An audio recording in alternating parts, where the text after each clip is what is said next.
The following tutorial is brought to you by WholeLoops.com.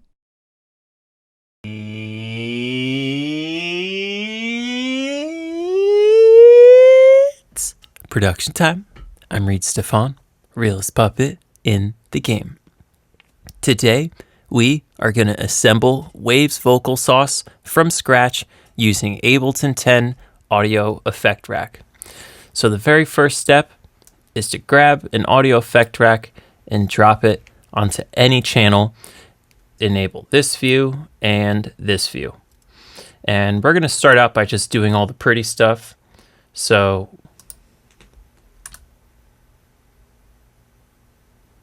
and we did kind of the teal one, then the green.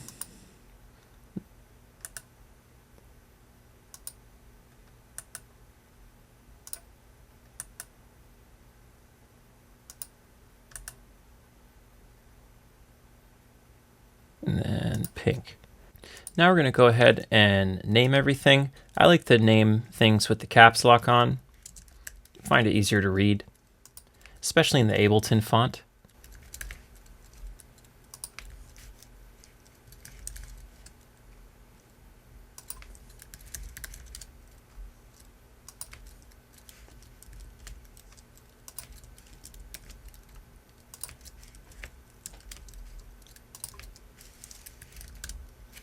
Now that we've got all the pretty work done, it's time to get our hands dirty with some Waves plugins. So the very first thing that we're going to load into this rack is going to be a de-esser. And you can grab wherever your Waves plugins appear. Mine show up as a VST. I'm going to grab the stereo one. Just in case you end up putting this on stereo, it won't affect the way it sounds if you put it on mono. It's honestly all going to sound the same. So just to be safe, I like to use the stereo ones. And we're going to pull this down to -30. And we're also going to push the frequency up just a little bit closer, like 5.8. And that's all we're going to do in here. The next plugin we're going to drop in here is a Q4. In the Waves Vocal Sauce preset, I only use the Q2, which is just these top two options. But if you drag a Q4 in here, you'll have two more EQs should you ever need them in the future. They're bypassed, just kind of waiting for you to use them. And this bottom one is going to be this one, and number 2 is going to be this one. And we're just going to drag number 2 over to 15. And this one's going to get dragged over to about 150. And now within this plugin, we assign the band 1 frequency. We assign it to low cut. We're saucing away at the low cut. We can close this up because we're done in here. The next plugin that we're going to add is a compressor. And really the best compressor money can buy for vocals is Waves RVox. So we're dropping that next. And I had pulled the compression down to about 12 and then the gain about halfway of that to reduce it. You may find that you want like 10 and 5, depending on how loud your vocal gets recorded in. I chose 12 and 6. This is one of the knobs that you're really going to want to come in and manually adjust because there's not really a preset out here set up for this control, but definitely some important compression controls right in there. The next plugin that we're going to set up is the C4. And we're going to do the C4 stereo. And in here, we're just going to slide this over so that this second band from the right is really getting the 2 to 3K range pretty good. And we're just going to push these release times up a little bit. This one can go up to about 80. This one goes up to about 40. And we pull these down. This one gets pulled down the most. And we can actually push up the gain on this and pull this down. Make sure both of these are pulled down all the way too. You want a nice fast release time and a slow attack. You could do a fast attack on the low end. This is kind of like a combination of EQ and compression. Next thing we're going to do is just pull this down a little bit. And that's all we're doing here inside of C4 Stereo. The next plugin that we have in the chain is CLA Effects. And we're going to use the stereo one since everything's already stereo. And we're just going to click all these green words except for the first one, top. And we're going to push this up about 1.5 and then pull this down about 1.5. And that's all we need here inside of CLA Effects. And we're going to attach that slider called EQ to the sauce knob because that slider is the sauce on lead vocals. So we just got to grab EQ, right click, map to sauce. And since our sauce knob is down here, we want to be sure to make sure that we have it at least in the neutral position, but back where we had it was like around 70 on the sauce knob, 72. Next, we're going to go ahead and set up the glue. And this is going to be a second chain inside our chain. So I'm going to drag another audio effects rack after CLA Effects. Right click, create chain, and this one's going to be called compression. And this one's going to be called dry. And on the compression channel, we're going to drop a CLA 76 stereo, drop it on the compression chain, switch all on, release all the way to the right, blue, and input all the way up. And you're rocking with your sidechain compression. Depending on how fast your vocal performance is, I tend to go in here really only to adjust the attack knob. Everything else pretty much stays like this for every song. So if you're ever going to go in here to change the way your compression sounds, it's pretty much just going to happen here in your attack knob. After our CLA 76, to prevent it from clipping, we're going to drop an L2 limiter. And we're going to pull both of these down. Pull this one down -1, and this one's going to get pulled down -2 because the signal comes in pretty loud. We're going to take this compress knob, map to macro 1, and then this thing that pops up is what gets attached to glue. We can call this whole thing compression, and really don't need anything else inside here, so we could just let that stay. And your glue knob, you're going to want to have it rocking somewhere in the -10 ballpark because you want your super compressed signal to be about 10 decibels quieter than your dry signal. And during the hooks or a loud part of the song, maybe automate this up, but that's your glue knob. The next thing I want to put into this chain is the delay section. So we're going to grab another audio effect rack, drop it after this audio effect rack, and we're going to create chain 2, 3, 4, and 5. And this bottom one is just our dry signal.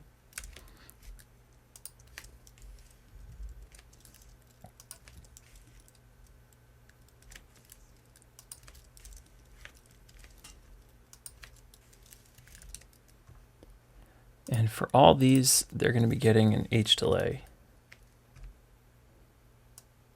Stereo. And analog off. We're going to be hitting the filter on all of these. The depth a little bit, and the modulation to about 12 o'clock. And since this is our quarter notes, I'm going to do that right there. Also turn on lo-fi. And we can show our plugins. There it is. Copy it. And this is a good starting point for all of these. So I'm just going to paste this here just so we have it later, because we're going to use this plugin a couple times. Now, before these delays, I like to add a little bit of sauce, and a great way to put some nice tonality on your voice before it hits a delay plugin so that the delays are nice and wet and saucy is to add the guitar stomp rack. And I used the 4-slot rack stereo. And this gives you 4 places to put guitar pedal effects.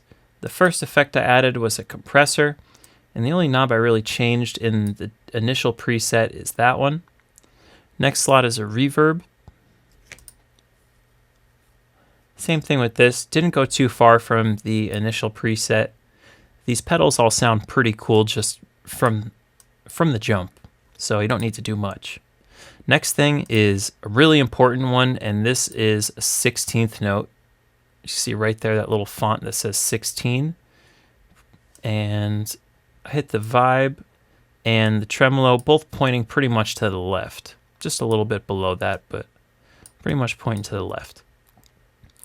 And then this one I did a little bit of staggered EQing, and this is just to kind of push and pull in different areas where I want the dry one to sit and the wet ones to sit. So these ones that I'm pulling down are areas that I find pretty important on a dry vocal, so I'm just taking them out of the delays.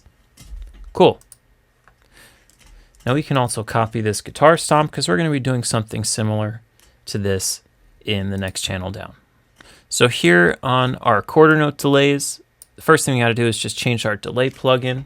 In the filters, I actually opened up the quarters a little bit more and also turn the depth up and the rate up a little bit more. But other than that, we could just click on the plugin one more time and hit our paste shortcut. And here's our guitar stomp plugin from the channel above. And the only things that we're going to edit in here are swap this out for spring reverb. Bump that up a little bit. Take that down a little bit. And then leave these next two blank. Delete, delete. And that's perfect for our quarter note delay. Next, in our 8th note delays, we're going to be saucing these things up with a meta flanger right before the plugin, and then make sure you go into here and switch this to 8th note.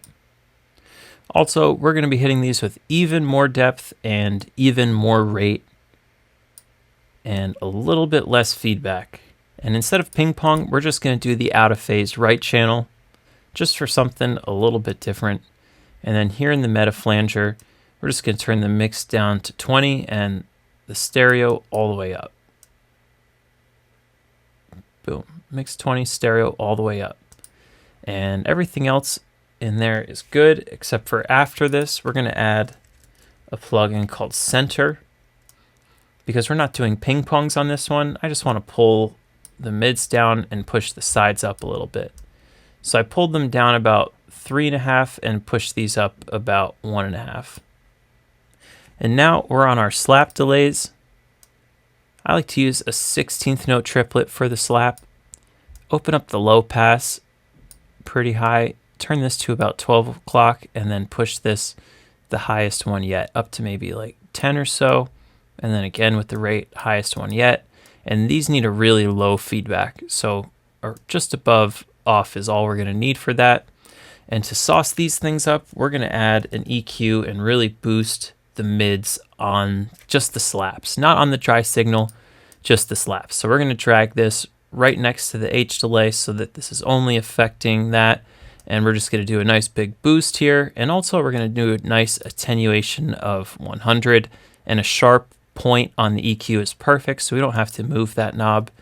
And we've created the delays section of the sauce. Now the only thing to do is assign these things to the knob. So I'm going to take this and do macro 1, 2, 3, and 4. And then this can be half note, quarter note, 8th, and slap. Now, as you can hear, now these notes should work. Now, all these knobs should be working for you. In the preset, we used it somewhere around here with the half notes and the slaps. A little bit louder, maybe 10 decibels louder than our 8th notes and quarter notes. Now, the only thing left in this preset is reverb. So let's create our final chain. We can close this, double click this to close it. Final audio effect rack. Boom.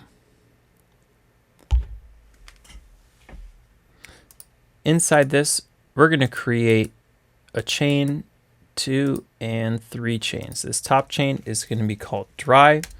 We're not going to put any plugins on here. This one is going to be called reverb long and then reverb short. On reverb long, I'm going to grab true verb, probably my favorite waves reverb out of the entire options. And my favorite preset in here is Millennium Verb, but I think it's just a little too long. 14 seconds is a bit much, so I'm going to chop that down in half, around 7 seconds.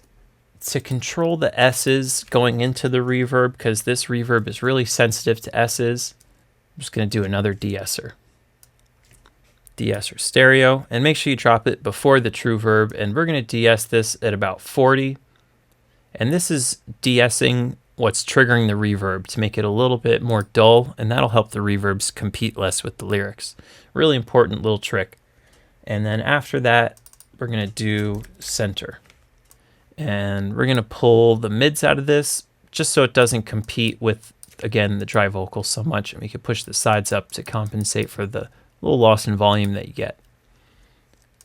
We can copy this de-esser plugin and paste it down here as our first plugin on here. And for here, we're going to use rverb. And we're going to type in rverb. Grab rverb stereo and drop it after de-esser. And we're going to push this up a little bit because we don't need it to be so dull, but we do want it to kind of tame the low end a little bit. We're actually doing a little bit of the opposite of what the preset says. We're going to push the pre-delay up to 100. Push this up so that the gain is at about 2 above where it is. And then we're just going to change this to, where was the second one? Room. Oh, there it was. I keep passing it. Room. Change that to room. Put the diffusion at about halfway. And then our time down to about 1.3 seconds, because this is our short reverb. And then to sauce this short reverb up, we're going to do the guitar stomp again. Drop that between the de-esser and the reverb. And inside of here, we're only going to load up this vibrolo pedal, and we're going to do the same 16th notes. Point it to the left and point it to the left. And we've just completed our reverb section. Now the only thing left to do is attach our channel volumes to the macros. Just right click, attach to 1 and 2. And then we're going to take this one and say attach to the reverb and do the same one for this one. Because on lead vocal sauce, I like to control my short and long reverb together so that I can have dry sections or really wet sections. Well, there you have it. That's how to set up Waves vocal sauce from scratch. And to save this to your computer, just hit this little file button right here. Hit enter. I've already got mine saved, so I'm going to hit escape instead. I hope you find this vocal chain a game changer like I do, and I'll catch you guys next time with another video. Peace out.